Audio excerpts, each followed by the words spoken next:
ప్రైజ్లా మన ప్రభువైన యేసుక్రీస్తు నామములో అందరికీ ఈ ఉదయకాల సమయమున శుభాభివందనములు తెలియజేసుకుంటూ ఉన్నాను. ఈ దినం దేవుడు మనకిచ్చినటువంటి నూతనమైన వాగ్దానము, అది ప్రసంగి గ్రంథము 3వ అధ్యాయము 20వ లేఖనం. సమస్తము మంటిలో నుండే పుట్టెను, సమస్తము మట్టిలోనికి తిరిగి చేరును.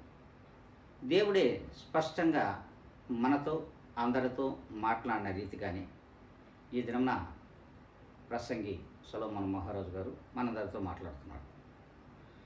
చూడండి, మనమందరం కూడా ఈ యొక్క మట్టిలో నుండి పుట్టిన వారమే. అయినను మనము తిరిగి మరలా ఆ మట్టికే చేరతామనే విషయాన్ని మనకు తెలిసినను తెలియనట్లుగా జీవిస్తున్నాం. మన ప్రవర్తన కూడా ఈ లోకమే మనకు హద్దుగా మరి ముద్దుగానే జీవిస్తున్నాం.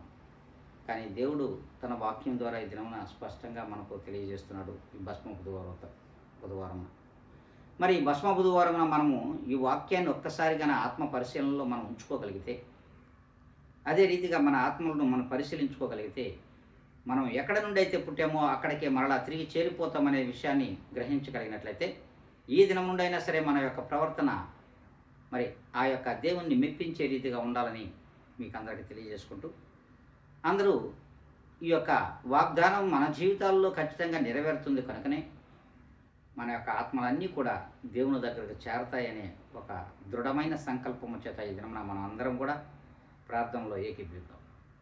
మహాపరిశుద్ధుడా, ప్రేమ కలిగిన మా తండ్రి, కృపా కనికరములు కలిగిన మా యేసయ్య, మీ పాదములకు ఎనలేని వందనములు, స్తుతి స్తోత్ర అర్పణలో సమర్పించుకుంటున్నాం. ప్రభా, అవునయ్యా, ఏ మంటి నుండి అయితే మమ్మల్ని తీశారు, మరలా ఆ మంటిలోనికి మేము చేరటానికి నాయన మీరు కృప చూపుతున్నావు. ఆ రీతిగా ఈ లోకంలో మా యొక్క బ్రతుకు దినములన్నీ కూడా అయ్యా ఆవిరి వంటివి.